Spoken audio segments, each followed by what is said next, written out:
مالك يوم الدين إياك نعبد وإياك نستعين اهدنا الصراط المستقيم صراط الذين أنعمت عليهم غير المغضوب عليهم ولا الضالين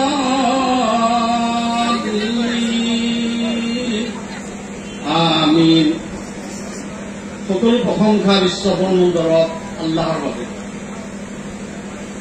মই যিটো শ্লোক পঢ়িলো এইটো প্ৰাৰ্থনাহে। আলহামদুলিল্লাহ ৰাব্বিল আলামিন। সকলো প্ৰশংসা বিশ্বব্ৰহ্মাণ্ডৰ ঈশ্বৰ বা আল্লাহৰ বাবে। আৰ ৰহমান ৰহিম পৰম কৰুণাময় পৰম দয়ালু। মালিক ইয়াউমিদ্দিন হে বিচাৰৰ দিনৰ মালিক। আমি এই পৃথিৱীখনত যে আছো সকলো ধৰ্ম পুথিতে আছে পাপ আৰু পুণ্য। পাপ কৰিলে নৰকত যাব আৰু পুণ্য কাম কৰিলে স্বৰ্গত যাব। সেই বিচাৰৰ দিনাখন বিচাৰ হব। সেই বিচাৰৰ দিনৰ এজনেই মালিক, সেইজন হ'ল সৃষ্টিকৰ্তা আল্লাহ ভগৱান বা ঈশ্বৰ ভাগৱত। ইয়্যাকা না'বুদু ওয়া ইয়্যাকা নাস্তাঈন। আমি তোমাৰে আৰাধনা উপাসনা কৰো, পূজা অৰ্চনা কৰো আৰু তোমাৰ পৰা সহায় বিচাৰো। আমি সহায় কাৰ পৰা বিচাৰো? যেতিয়া আমি বিপদত পৰো বা কিবা ভাল কৰ্ম কৰিব যাওঁ, দোকান এখন শুভ উদ্বোধন কৰিব যাওঁ, তেতিয়া আমি হয় মন্দিৰৰ পুৰোহিত, গুৰুদ্বাৰৰ জ্ঞানী, ফাদাৰৰ কামো বা জোনাবৰ কামো। কিয় কাৰণে আমি সহায় সেইজনৰ ওচৰত বিচাৰো যিজনে আমাৰ মানুহ হিচাপে সৃষ্টি কৰে। ইয়্যাকা না'বুদু ওয়া ইয়্যাকা নাস্তাঈন ইহদিনাস সিৰাতাল মুস্তাকিম। তুমি আমাৰ সহজ সৰল পথত পৰিচালিত কৰা। সিৰাতাল লাযীনা আন'আমতা আলাইহিম গায়ৰিল মাগদুবি আলাইহিম ওয়ালাদ দাল্লিন। তুমি আমাৰ সেই সকলৰ পথত পৰিচালিত নকৰিবা যিসকলে পৃথিৱীত অশান্তি সৃষ্টি কৰে, যিসকলে মানৱতাৰ ধ্বংসকাৰী, মানৱ জাতিৰ মাজত বিভেদৰ বীজ ৰোপণ কৰে। সেই সকল পদ্ধতি আমাক পৰিচালিত নকৰিবা। তুমি আমাক সেই সকল পথত পৰিচালিত কৰিবা যিসকল মহাপুৰুষ, যিসকল সৎ জ্ঞানী, যিসকলে মানৱতাৰ কাৰণে কাম কৰে। তুমি আমাক সেই সকল পথত পৰিচালিত কৰিবা। আমি তুমি আমাৰ প্ৰাৰ্থনা কবুল কৰা। এই আমিন শব্দটো আমিও কওঁ আৰু গীৰ্জাত ফাদাৰসকলে কয়। যিসকলে গীৰ্জাত গৈছে তেখেতসকলে গম পাব। আমি মানে আমাৰ প্ৰাৰ্থনা কবুল কৰা। মই এতিয়া কোৰাণ শৰীফৰ ২-৩টা শ্লোক, যত ৬,৬৬৬টা আয়াত আছে, শ্লোক আছে। তাৰ ভিতৰত মই ৩টা নিৰ্বাচিত কৰিছিলো যেতিয়া মই লাচিত খান অসমৰ পৰা মোক যাই নিমন্ত্ৰণ দিছিলে। বিসমিল্লাহিৰ ৰহমানিৰ ৰহিম। ইয়া আইয়ুহান নাসু উবুদু ৰাব্বাকুমুল্লাযী খালাকাকুম ওয়াল্লাযীনা মিন ক্বাবলিকুম লাআল্লাকুম তাত্তাকুন। হে মানৱ সম্প্ৰদায়, কুৰাণখন বিশ্ব মানৱৰ পথ প্ৰদৰ্শক কিতাপ। এখন কোনো মুছলমানৰ পুথি নহয়। হযৰত মহম্মদক এই মাহত পঠাইছিল। এই মাহতে আমাৰ জমিন যাই এই দুনিয়াৰ পৰা বিদায় হৈ গল। এই মহান মহান পুৰুষসকলৰ ওপৰত যিবিলাক কিতাপ অৱতীৰ্ণ হৈছিল মানৱ জাতিক পথ প্ৰদৰ্শক দেখাবৰ কাৰণে, পথ দেখাবৰ কাৰণে। এই কুৰাণত ক'লে প্ৰথমতে সেই মানৱ সম্প্ৰদায়, তোমালোকে তোমালোকৰ ৰব প্ৰতিপালকৰ ইবাদত কৰা। কি বুলি ক'লে? যিজনে এজন সৃষ্টিকৰ্তা, তেখেতক তোমালোকে পূজা অৰ্চনা কৰা, তেখেতৰ আৰাধনা কৰা, তেখেতৰ নামত ভোগ কৰা, যিটো আগতে আমাৰ মাৰোৱাৰী সম্প্ৰদায়ৰ পৰা পাঠ কৰিছিল। তাৰপিছত ক'লে যিজনে তোমালোকক আৰু তোমালোকৰ পূৰ্বৱৰ্তীসকলক সৃষ্টি কৰিছে। আজি আমাক যে সৃষ্টি কৰিছে, আমাৰ আদি পিতা আদমে কি আছিল? আদাম আৰু ইভৰ সম্পৰ্কে বাইবেলত উল্লেখ আছে, কুৰাণত উল্লেখ আছে। বাইবেলত আছে ইছমাইল আৰু ইছহাক আৰু ইয়াকুব আৰু আসবাত وما أوتي موسى وعيسى ঈশা সম্পৰ্কে কুৰাণত আছে। আদামে তোমালোকে তাকৱা অধিকাৰী হ'ব। তাৰপিছত ক'লে الذي جعل لكم الأرض فراشا والسماء بناء وأنزل من السماء ماء فأخرج به من الثمرات رزقا لكم فلا تجعلوا لله أندادا وأنتم تعلمون। যিজনে তোমালোকৰ বাবে পৃথিৱীখনক বিচৰা কৰিছে। আজি পৃথিৱীখনত আমি চলা ফেৰা কৰি আছো। আমাৰ ভৰিৰ দিশটো চাওক আৰু পাহাৰত থকা মানুহৰ ভৰিৰ দিশ চাওক, দুইটাৰ মাজত পাৰ্থক্য আছে। আমাৰ পিঠটো সমান, কিন্তু পাহাৰীয়া মানুহৰ পিঠত ভাঁজ ল'ব। সেইকাৰণে পৃথিৱীখন আমাৰ কাৰণে তেখেতে সৃষ্টি কৰি দিছে, বিচনা কৰি দিছে, সমতল কৰি দিছে, আৰু আকাশৰ পৰা পানী বৰষাইছে। আকাশৰ পৰা পানী হৈছে, মাটিৰ তলৰ পৰা পানী হোৱা নাই। মাটিৰ তলৰ পৰা যদি পানী হয় আমি ধ্বংস হৈ যাম। তেখেতে আমাৰ ওপৰত কৰোণা কৰিছে, গ্ৰহণ কৰিছে। তাৰ দ্বাৰা তোমালোকৰ জীৱিকাৰ ফালে ফল উৎপাদন কৰিছে। এই বৰষুণৰ পানী লগ কৰাৰ লগে লগে মৰুভূমি মাটি যি হৈ উঠে নে ফল মূল হয় নে নহয়, সেই ফল মূল জীৱ জগতৰ কাৰণে তেখেতে সৃষ্টি কৰিছে। গতিকে তোমালোকে জানি শুনি কাকো আল্লাহৰ সমকক্ষ কৰি থিয় নকৰিবা, তেখেতে আকৌ সতৰ্ক কৰিছে।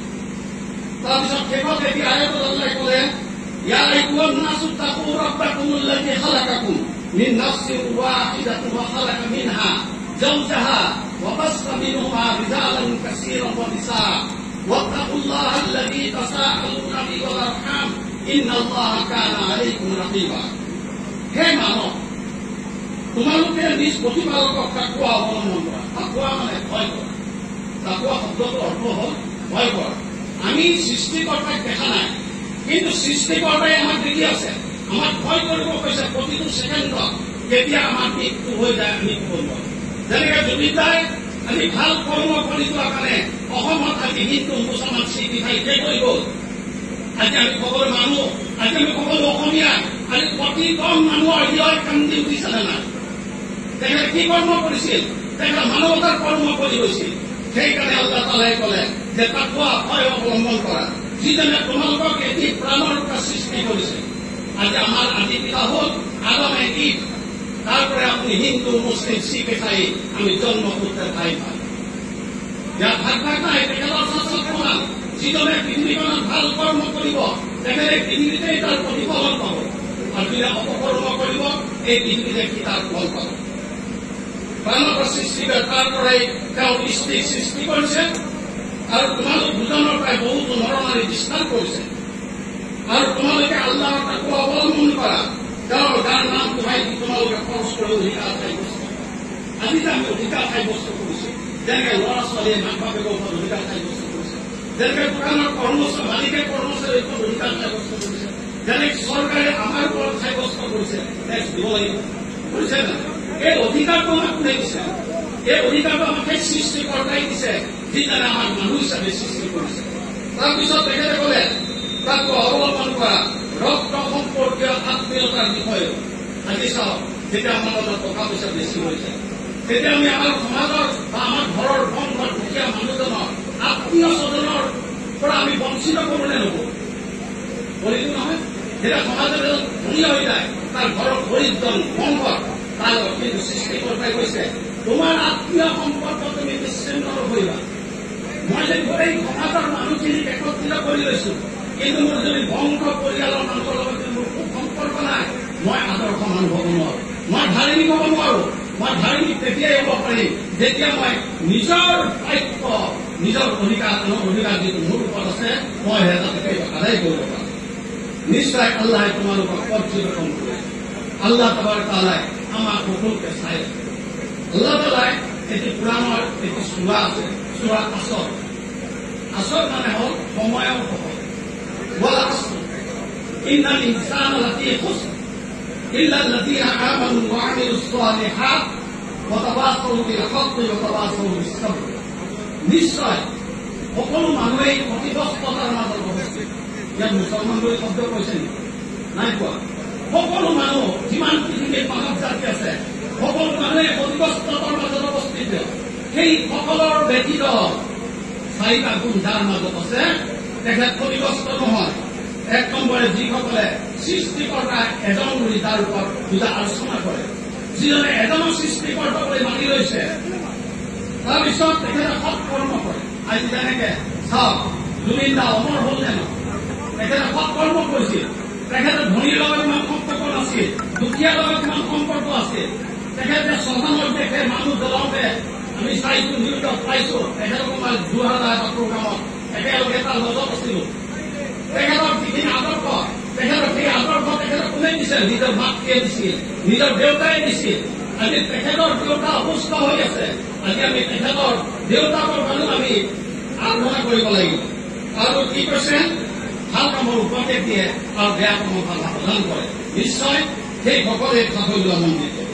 আমি সেই সময়ত মই এতিয়া প্ৰাৰ্থনা কৰোঁ, আপোনালোক সকলোৱে আমি বা আমাৰ প্ৰাৰ্থনা কবুল কৰা বুলি ক'ব। মনে মনে ক'লে হ'ল, ইয়া আল্লাহ, আমি হলো পাপিষ্ঠ মানুহ, আমি পৃথিৱীত কিমান পাপ কৰিছো নাজানো।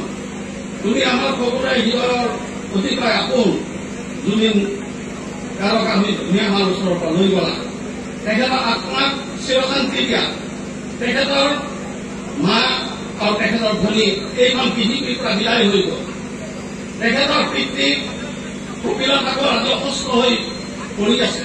তেখেতৰ হায়াত, তেখেতৰ আয়ু বৃদ্ধি কৰি দিয়া, তেখেতক সুস্থ কৰি দিয়া।